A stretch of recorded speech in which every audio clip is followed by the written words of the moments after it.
apa to sing digoleki yen ora ngapura ing ngapura.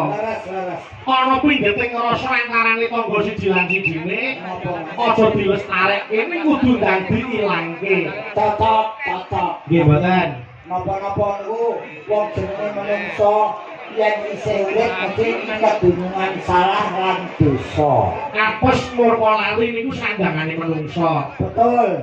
Mula kabeh niku becike tinimbang ngoreksi kekurangane wong liya luwih becik kita introspeksi diri, mawas diri dandangi awake dhewe karep saya becik. Laras Mas, laras. Nggih Mas Gareng. Tidak saling menyalahkan tapi saling memaafkan. Inggih.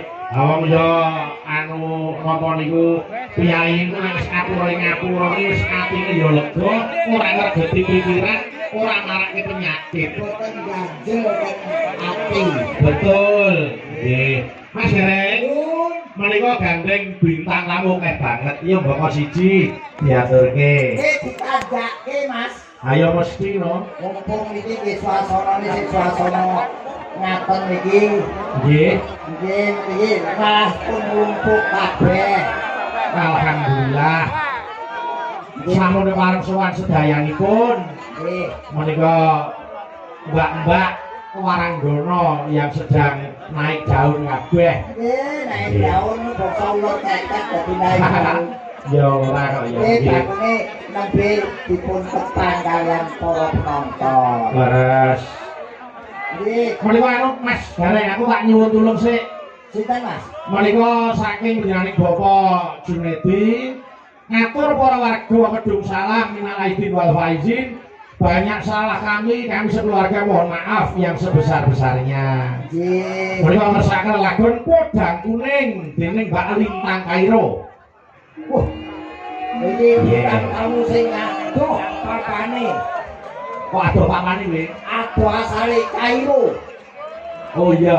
Kairo. Wis lintang saka Kairo sisan. Lho, tapi kowe betahe. Nggih, heeh. Betahe Mbak Lintang, ayo mriki Mbak Lintang Kairo monggo jeneng ngedaki Mas Gareng ini metaran Mas Agil.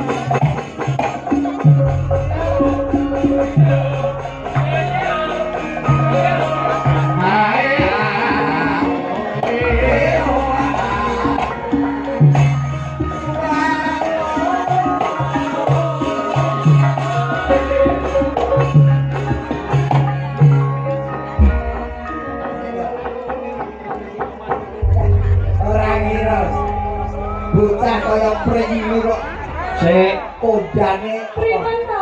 ngarane kaya pring maksudnya piye? Lah iki bocah cilik diri Lah kok emang pawane nggih ngene iki lho Pak De. pawak Pawaan. pawaan iki ora iso ninggal sekolah iki. Nggih. Sing penting adat cilik sehat ya, Bro. Sehat Pak De, alhamdulillah. Sik. Dimana ditepung piyai kene jenengmu komplit sapa, Dok? Nggih saderengipun ngaturaken sedalu Kakang. Para Bapak Ibu sedaya Masya Allah. Niki kok takjub sekali penontonnya sangat banyak Pak De. Penontonnya uang kok banyak. Maksudnya niku Akeh banget niku lho. banget ngono lho.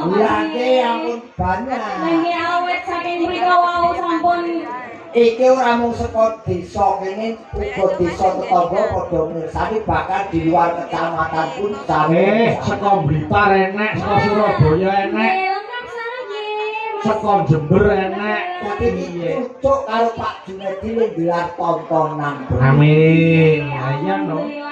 Nggih. Jenengmu sapa jenengmu? Kula Lintang Kairo. Komplite. Lintang Kairo. Tok Wis tok. tok. Lintang Kairo wis komplit kuwi. Sajane wonten lho Pak De. Apa? Dulu niku namanya Ubay Lintang Fatmarwari Ngalah Khairun. Panjang kok Pak De? Wis kuwi bae Lintang Kairo wae. Lintang Kairo ta? Sing diwong angel lirat kok. Lintang Kairo lintang ki lincah bocahe tanggapane rame. Nah, mosok lho Pak De. Lho kok iki kaya amin. Amin. Matur suwun. Ayo Mbak Lintang didongakne leluhur ya kudu amin. Amin. Kok tembungmu ra enak. Apa nek salah kok? Didongakne leluhur ki wis podare. Lah niku lak pikiran sampeyan sing kok arep kuwi piyai sepuh sing luhur bebudene ngoten lho. Sesuai ngoten lho Pak De. sepuh kok luwur. Nggih. Ora ya padha to, Pak Dek. Yo ora beda. Anu Rita isih sekolah, Nduk, sayang. Tasik kelas tunggal SMA Samudra. SMA pundi, Mbak Lintang? SMA 1 Puncu, Mas Dalang. SMA 1 Puncu. Nanti kalau dibersani Bapak Ibu gurune ben bangga, SMA ini ya ben bangga duwe murid yang berprestasi kaya Mbak Lintang kae lho. Bae aku ya wis tuwa. Jebul biyen iki sing mentik-mentik saiki SMA ya wis ora apa-apa, sing penting sekolah ditutupi, karir tetap berjalan tapi sekolah tetap ditempuh dengan baik dan benar. Iki ana pundutan lagu Nggih, Mbak Lintang. saka Bapak Junedi. Nggih, saking Pak Jun ngersakaken podang kuning. Ya dibawani sik kaya apa suarane. Bapak Jun kita sik enggak? Ayo jelas ngaten. Ingkang pundi? Ah. Sudah Bapak Jun. Alhamdulillah panjenengan kita sik pilara enggak? Ayo Pak Jun niku nek ngersani ringgit iki mesti tutup, Nduk. Untuk nadyan mau esuk tanine yo didadak. Mergo ketahuan iki jura-jura. Lagi toh. Saiki isih Tanggung jawabnya itu sangat besar sekali loh. betul. Pak Dek. Iki ape dibawane kok. Podang kuning. Nggih, dibawani ya gawane no, podang kuning. Monggo, iya Pak Lintang. Monggo.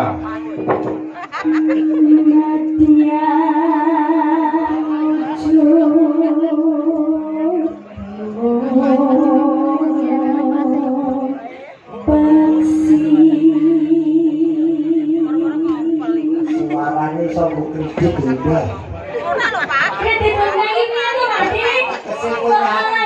Kowe tuh nyanyi sak nyanyian iki iso nggo ngangsul kendaraan. Ya ampun. Wes, luar biasa. Kasih aja sami ya Pak Dek. Ada yo jaluk Kan sami. wonten Ibu sesepuh Ibu Darsi nun sewu Ibu.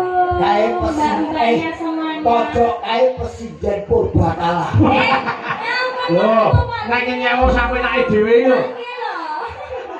Kowe teng Antrobus, mungkin nek nyewa aja sampe nake dhewe. Ora. Ayo.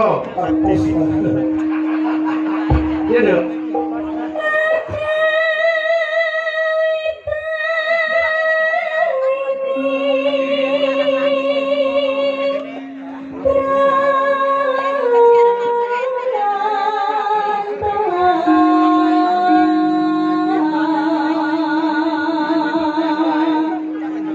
Diucapkan ugi Pak Dek. Kula dereng maaf-maafan kalian piantun. Pundi? Kiai anu to, Kiai Dono. Minal aidin wal faizin kagem Bapak Ibu sedaya nggih. Nggih. Kayak bacaan ya. Bacaan pripun? Nggih. Iki ra apa-apa jan ngapro wae apik. Lah nggih to, Pak Dek. Anu, Halos manis termerak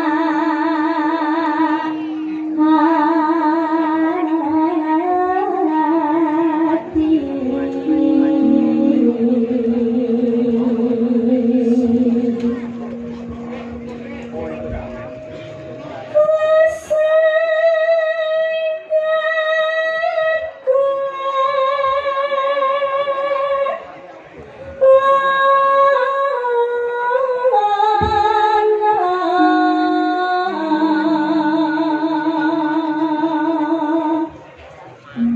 Golek isi podang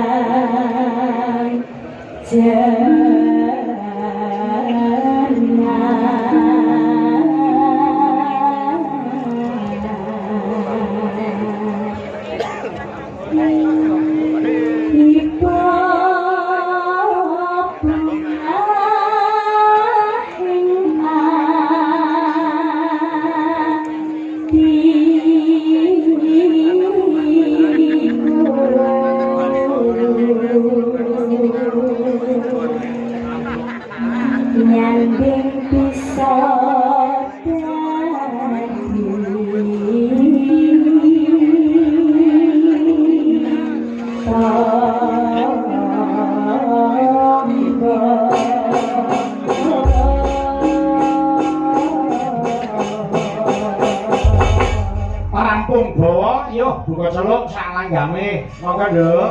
Monggo.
Alhamdulillah. Wis diaturke, matur nuwun nggih, Mbak Lintang. Matur nuwun, Nduk. Ya, matur nuwun. Ono angker meneh. Arek angkem piye, Mas? Sampeyan upama duwe anak kaya